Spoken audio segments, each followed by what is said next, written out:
It is customary not to greet people on Tisha B'Av, but I want to thank you all for coming to support us to help the children of Israel. This is a project that's joined with the Ramat Eshkol Group and Beit Vagam. It is my pleasure to introduce Mrs. Wachsman. Esther Wachsman was born in Germany in a DP camp straight after the war. She moved to America where she grew up. In 1969 she made Aliyah and got married here when she was 17 years old. She's got 7 sons. I think all of us can remember those days when her son, Nachshon, was kidnapped. How much we prayed, how much we hoped that he should come back safely. Unfortunately, it didn't happen. But Esther is here to tell us her story. Esther, please.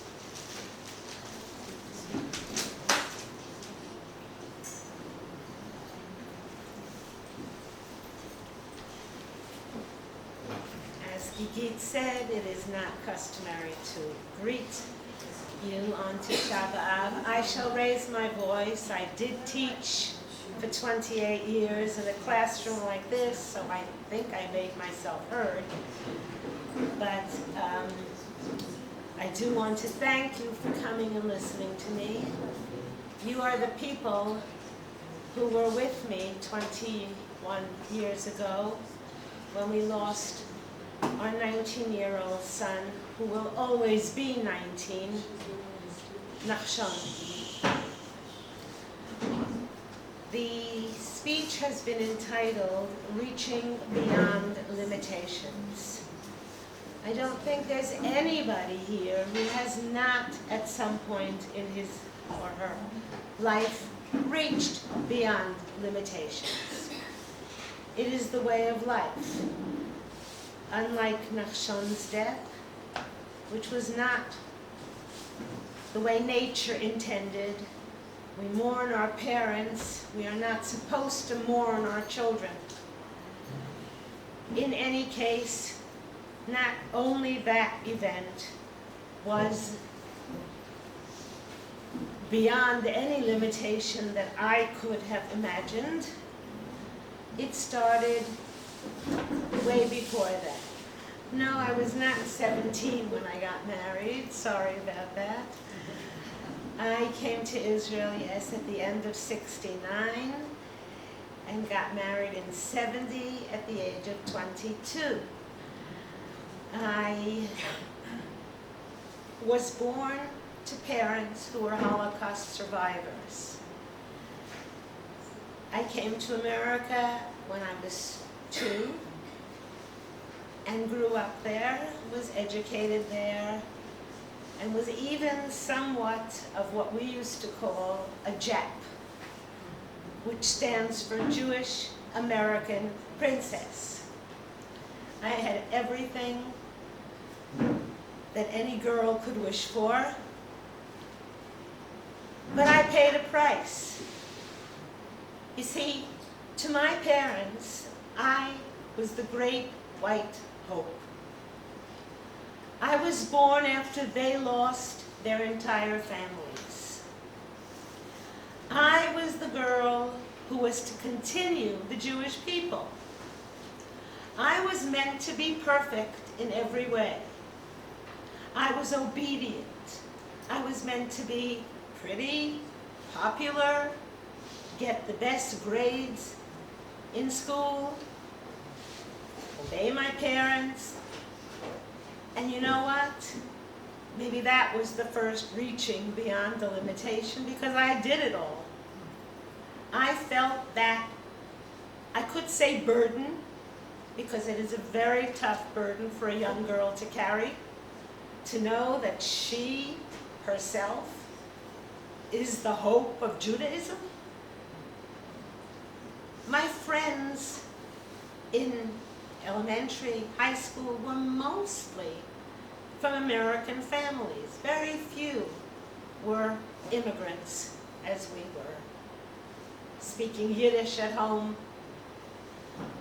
and everything that goes along with it.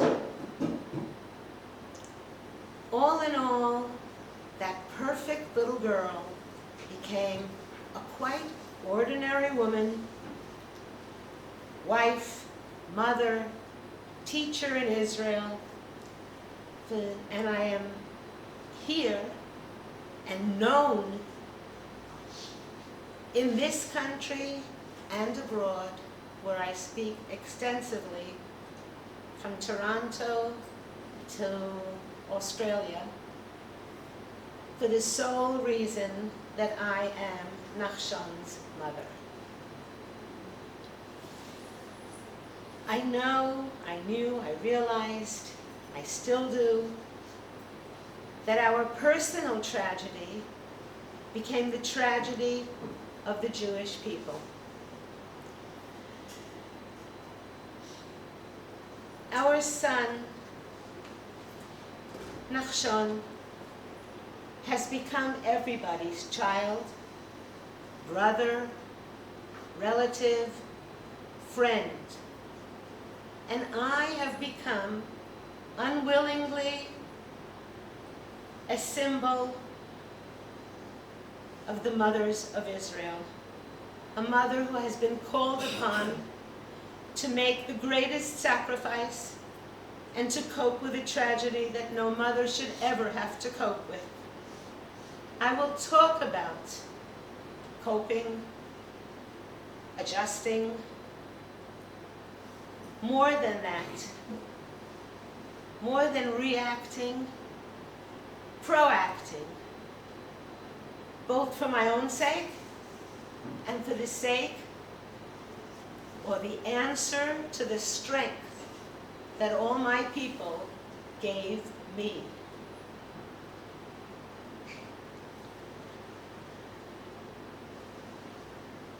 I, as I said, had many limitations before Nachshon's death. I cope by refortifying my faith, belief, and trust in God, and hoping and praying always for the unity of the Jewish people. Was my personal limit when I learned that my husband was in kidney failure, would have to undergo dialysis and later a transplant? I, the mother of 7 sons, would my husband be all right? My 6th and 7th sons, twins, twin boys after 5 boys, were born in 1986, one gifted, finishing medical school now, and one with Down syndrome. I was clinically depressed at that time, and it was my children who brought me out of that depression and made me realize that I was their mother and that they deserved a mother as much as my limited, really limited child did, because at that time, all our attention, all our efforts, all our days and nights were devoted to this child with special needs.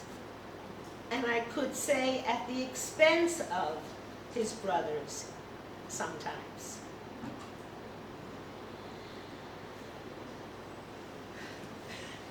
When our son, Hashem Yikom Damo, was kidnapped in 1994, October 1994, Yud Cheshvan,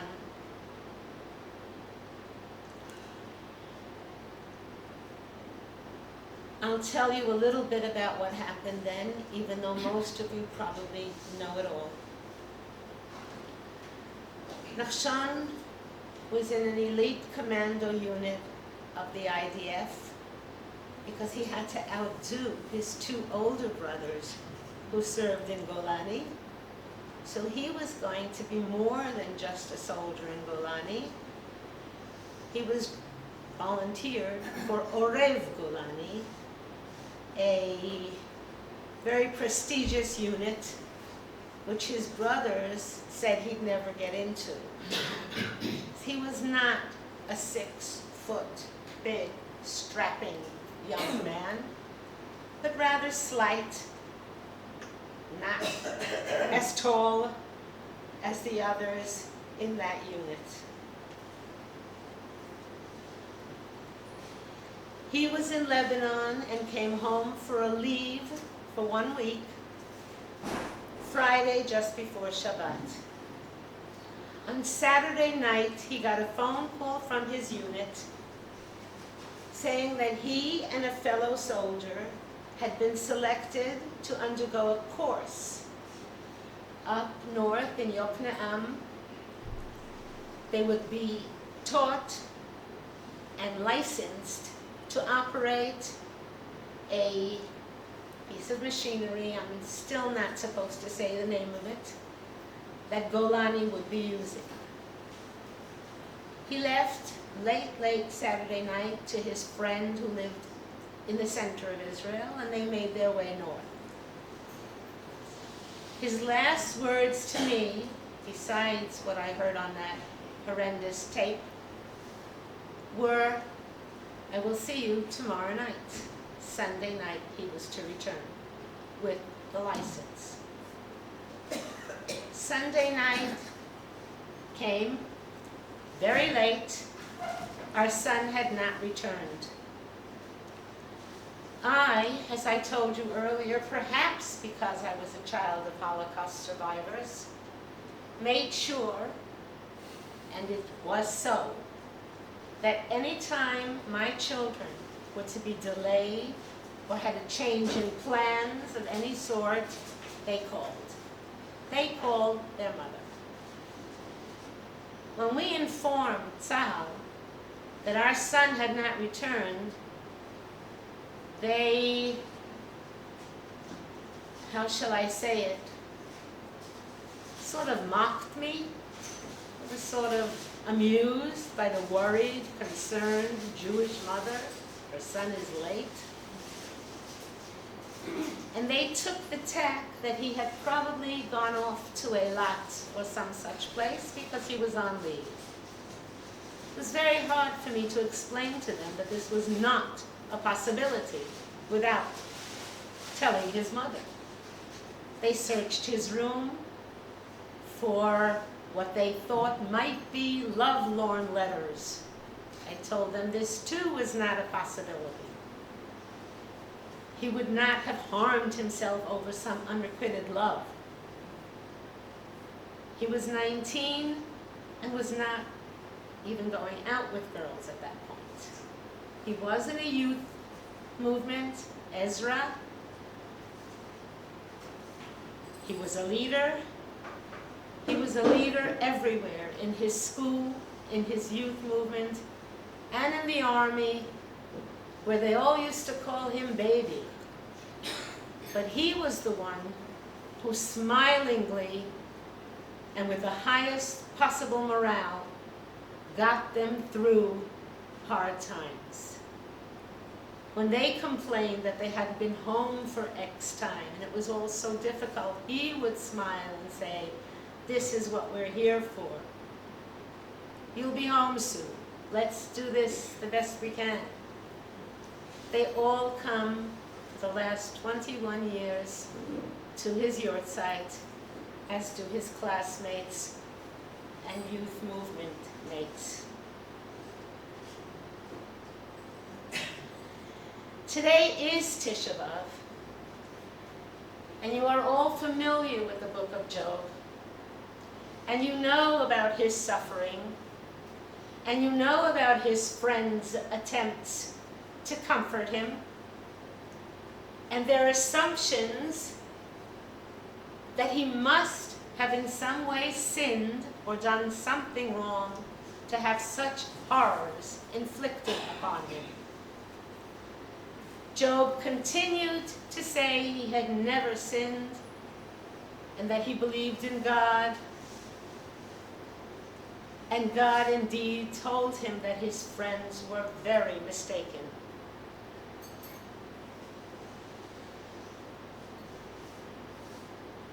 I questioned God. I did not understand. I could not understand. And I did study that eternal question of the suffering of the innocent, the righteous, if you like. Not that I call myself righteous, but I didn't deserve that. Of unanswered prayers. And I would like to share some of those insights with you. Most of us assume that if we are, that we are entitled to have good things happen to us, if we are good, observant Jews who fulfill our part of the bargain, we then expect God to fulfill his part and grant our wishes as a reward for our goodness, our piety. This also includes the assumption that everything that happens to us is a reward or punishment for things we did. It is not so, ladies, and I will say gentlemen, the few who are here. I have learned a basic message of Judaism, and that is that there is no guarantee at any point that the wishes of God and those of man will coincide. We do not know his plans for the universe. We do not understand the master plan. And even Moshe Rabbeinu, who was perhaps the closest one to him, who up on that mountain, when receiving the Ten Commandments, said to God, "Show me your face," meaning, show me your being. I want to be closer to you. I want to know who you are, what you look like, what you think, what you do, and why. And God said to Moses, "No one can see my face and live." And if that is the case for Moshe Rabbeinu, it certainly is for Esther Wachsman. No, I cannot understand his ways and live. We are in this world not understanding, not knowing what lies in store for us, and we must confront many, many challenges. We must choose when we are tested to remain firm in our belief and trust and faith in God, or to turn our backs on him. My decision was clear. As Nietzsche once said, "He who has a why to live for can bear any how." Or as Rav Shimshon Raphael Hirsch said, in Tehillim there is a verse that says, "Keli, Keli, lama azaftani? Why have you forsaken me?" And Rav Shimshon Raphael Hirsch says, could it be that David HaMelech is really expecting an answer to God, from God, to say, "I have forsaken you because"? Would he have the chutzpah to ask God, "Why have you forsaken me"? He says we should read not lama, why, but lima. For what purpose have you done whatever you've done to me? What must I do now? What is the meaning? What is of my life from this point forward? And I took those words of Rav Shimshon Raphael Hirsch. I'm a graduate of Yeshiva University. He was the posek, the gadol, for that particular stream. I was given an honorary doctorate by Yeshiva University after having done as much as I could for my people after my son's death 1 year later. Viktor Frankl also said, there is nothing in the world that would effectively help one to survive the worst conditions. He was a Holocaust survivor as well, as the knowledge that there is meaning in one's life, and so I had to find meaning. Perhaps my mission, my meaning in life is to perpetuate my son's legacy of loving his people, of unity and solidarity that came about after his death. Our people were never so united as at that time. Left, right, religious, secular, old, young, Sephardi, Ashkenazi. There were 100 or over 100,000 people, I am told, more than ever come to on Tisha B'Av at the Kotel 24 hours before his death. But I must go back. I already told you where he served in the army and the day he went to get his license and went missing. To me, by Monday morning, my child was dead. There was no other explanation. And so on Tuesday afternoon, when we got a phone call from Israel Television, not our government, but Israel Television, telling us that they were holding a tape, a videotape in their hands, given to them by a Reuters photographer in Gaza. My son spoke on that videotape. Nobody knew there was a missing soldier at that point. Nobody. This was Tuesday. He hadn't come home Sunday night. Only the family. They came to our home and showed us that video where Nachshon is sitting on a chair, bound hand and foot, with a terrorist, red and white keffiyeh around his face, pointing a gun at his temple, prodding him to speak, when he says, I am Nachshon Wachsman. I have been kidnapped by Hamas. They are demanding the release of their spiritual leader, Ahmad Yassin, and 200 other prisoners, terrorist prisoners in Israeli jails.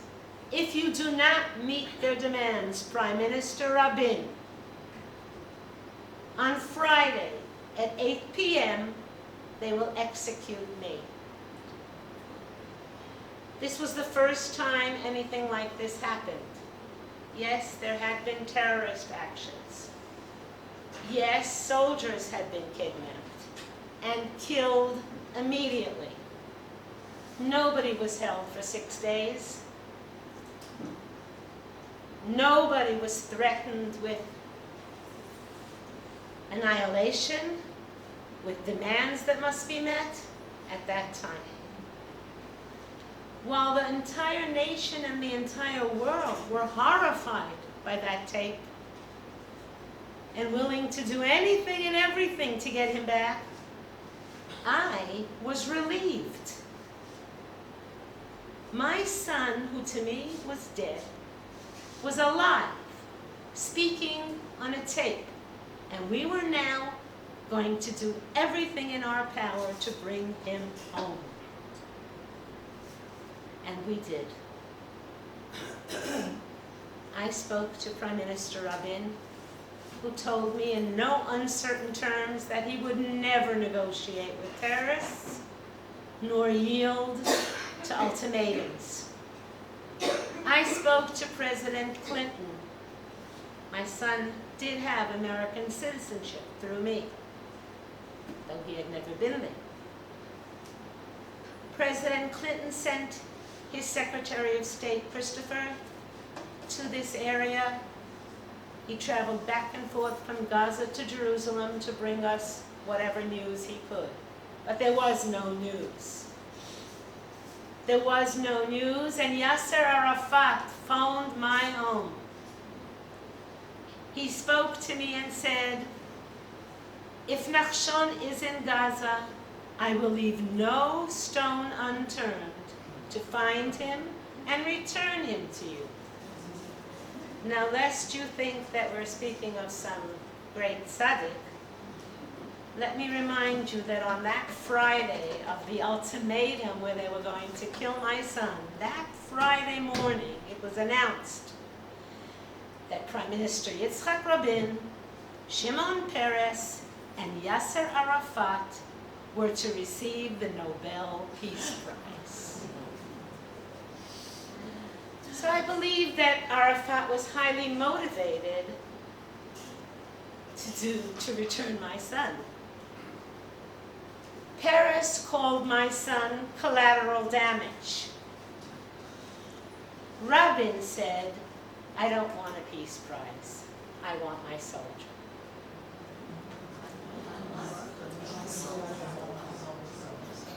Do you not hear me? We didn't hear you drop your voice. I dropped my voice. "I want my soldier," is what Rabin said. By the way, in case you do not know, there is a play now in Habima called Esther Dakot Mihabayit, 10 minutes from home.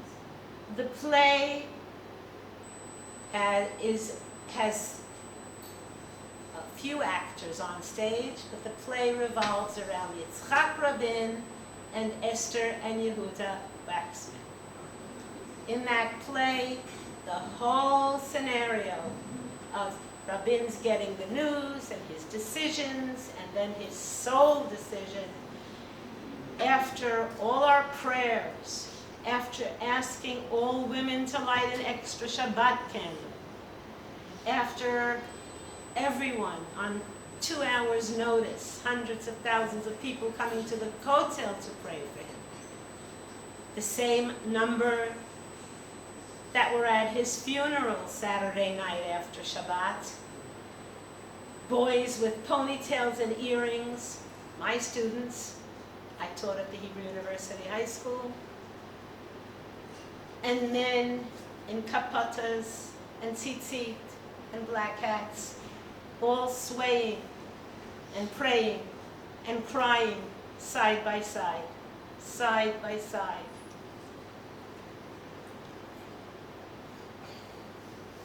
I told Yitzhak Rabin, who tried to put the blame on Arafat, that he was the only one that we were holding responsible. Our son was wearing his country's uniform when he was captured in the middle of Israel after spending 8 months in Lebanon. He was captured, kidnapped, 3 kilometers from our international airport. Nachshon's trusting and happy nature did not allow him to suspect that fatal car that stopped 3 kilometers from Ben Gurion Airport to give him a ride home. The people in the car were dressed as Charedim. They were in black hats, tzitzit. They had Hasidic music on the tape deck, and a Bible and a siddur on the dashboard. When Nachshon got into that car, there was no way he could suspect that they were taking him not to Jerusalem and not to Gaza, as was believed after seeing that tape, but to Bir Nabala, a village located approximately 10 minutes from my home in Ramot. That is why Habima called their production 10 minutes from home.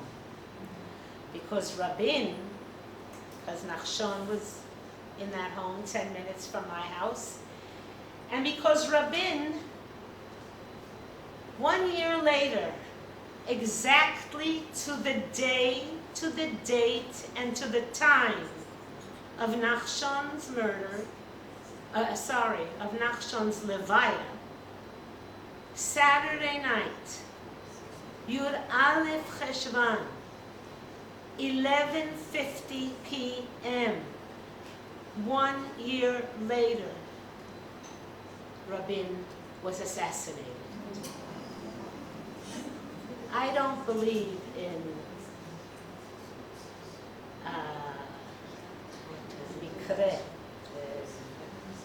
coincidence.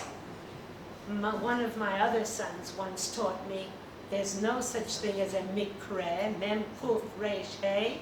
Turn around the letters and you get rak mehashem, from the word mikre. That is how Rabin met his fate, and I grieved. He did what he thought he should.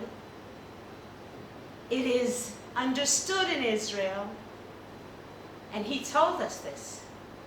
Had they never found where Nachshon was being held, which they did by finding the driver of the car, who was a resident of East Jerusalem, with Israeli license plates on the car, because Jerusalem is a united city, if they had not found him and questioned him and found where Nachshon was being held, they would have had to negotiate, no matter what, or at least fake it, to buy more time, to find him, to get him, to save him, to release him. But no, once they had the information and the house where he was being held, it is commonly known and done to go for a military action. And that is what he made the decision to do. He called on the most glorious part of our army, Sayeret Matkal, all of whom volunteered for this action. They did not know my son and were willing to risk their lives for my son. Kol Yisrael arevim zeh lezeh. Not like the senseless hatred that caused today's Khurban. We must have senseless love. And that's what these boys had. And they questioned that driver, and they supposedly knew how to get in and how to be quiet and what to do, but it all failed, and I will not go into detail of what went wrong. Everything went wrong. When the captain of that rescue mission was killed first, as soon as he stormed the house, they killed him. There were 3 terrorists there with Nachshon, and the other 10, 12 boys in the rescue mission shouted out, "We will not kill you. Run away. We won't go after you. Just give us our soldier." We heard this from their mouths. And then came a shot. And they shouted back, "We have just killed your soldier."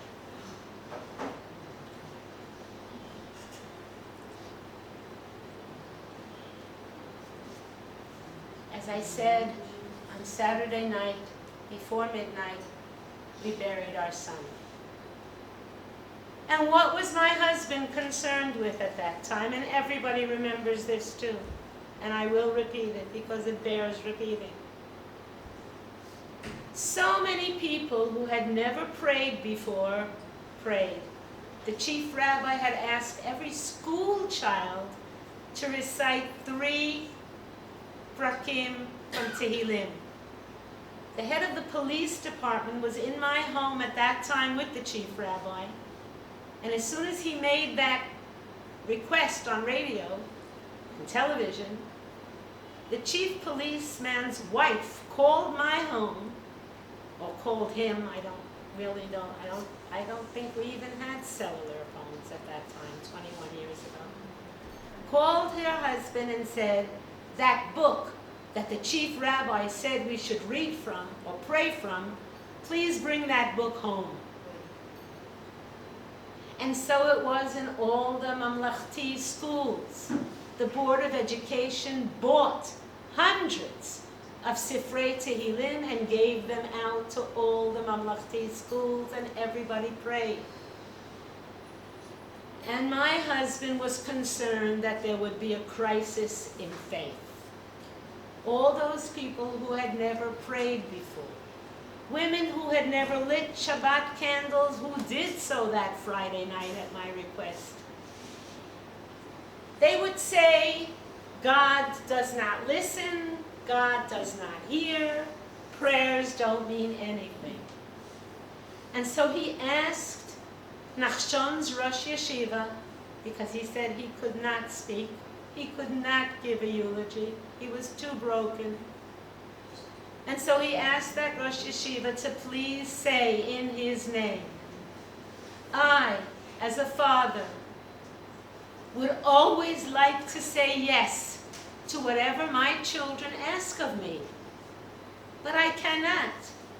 Sometimes they ask something and I must say no. They don't understand why I'm saying no. But, he had told the Rosh Yeshiva, tell everybody there that no is an answer. God heard, God responded. Perhaps those tens of soldiers who went to rescue Nachshon came out alive because of those prayers, even though Nachshon did not. We must accept that no is an answer. And I want you to say this to everybody. Our Father in heaven, as I on earth, sometimes must say no, and we do not understand. At the Shiva, my home was filled with thousands of people from north, from south, from all over the country. I got phone calls from all over the world. And shortly afterwards, the invitations started coming in for me to speak. But on that Friday night, my eyes were glued to the door. And I believed my son would walk through that door because of all those prayers and wishes. When instead, Yoram Yair, known as Yaya, head of the ACA, the force, the branch that is in charge of recruitment, walked through the door. He didn't have to say anything. We knew the worst had happened. He's the one who told us about finding the driver of the car and questioning him, and Nachshon being in Bir Nebala, and the rescue attempt, and what had happened to the captain of the rescue attempt. People were still in their synagogues. They had come home to eat and returned to their synagogues to say more Tehillim because that was the hour of the ultimatum. That's when Yaya walked in, and my life, as I knew it, ended. For today, everything in my life is before and after. I would have liked to get under the covers and pull them up and just stay there. But I couldn't. I had 6 other children. I made a conscious decision to be there for them. They had sat Shiva too. They lost a brother. Would they now lose a mother? And as I quoted before, everything I read and studied about meaning in my life and about purpose and what to do and what to go on for made sense. In that year of his death, I made 2 weddings and a bar mitzvah. Did I not sing or dance at my son's weddings? Yes, I did. And then I went to the bathroom and cried my eyes out.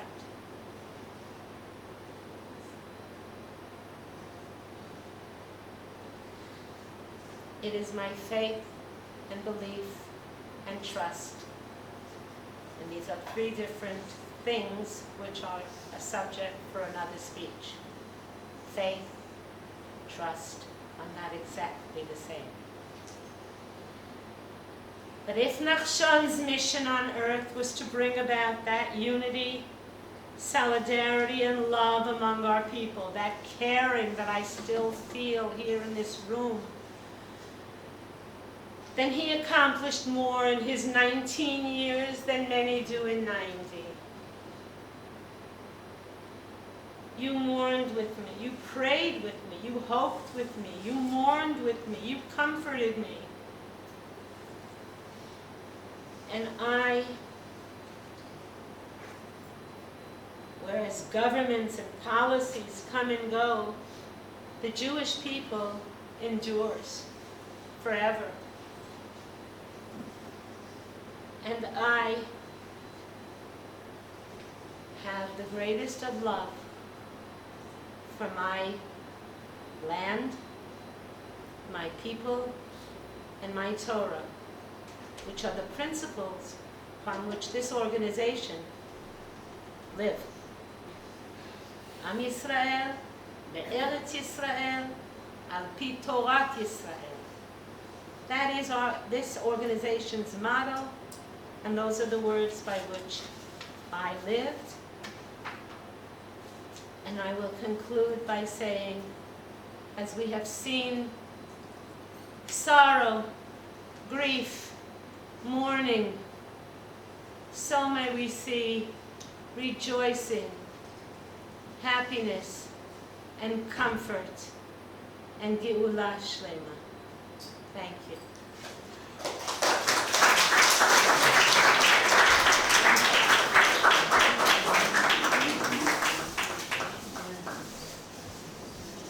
Esther, thank you very, very much for sharing your story with us.